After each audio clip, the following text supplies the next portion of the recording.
న్యాయం కోసం అడుగువే. మా హక్కులు మాకివ్వమని తిరగబడ్డ గానం, నీ గుండెలో రగిలే గిరిజన యువత ప్రాణం.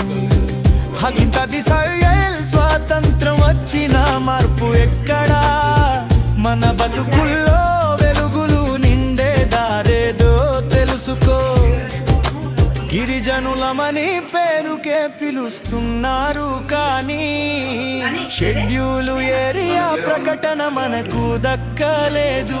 అడవి బిడ్డలం అని మురిసిపోతున్నాం కానీ మన గడ్డపై మనకు అధికారం ఎక్కడుంది? జేఎస్సీ కమిటీ నాయకుడు గిరిధర్ అన్న చెప్పిన బాటలో ఐక్యమత్యమే ఆయుధంగా కదిలిరా గిరిజన పుత్రుడా. రాజ్యాంగం రాసిన అంబేద్కర్ చట్టం ఏది?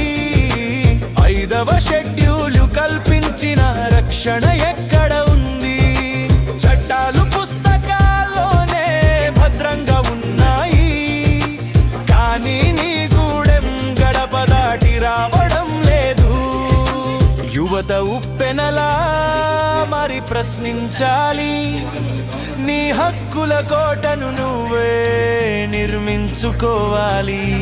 నీ నీరు, నీ అడవి, నీ భూమి నీవే కావాలి. రాజ్యాంగ ఫలాలు నీ గడపకు చేరాలి.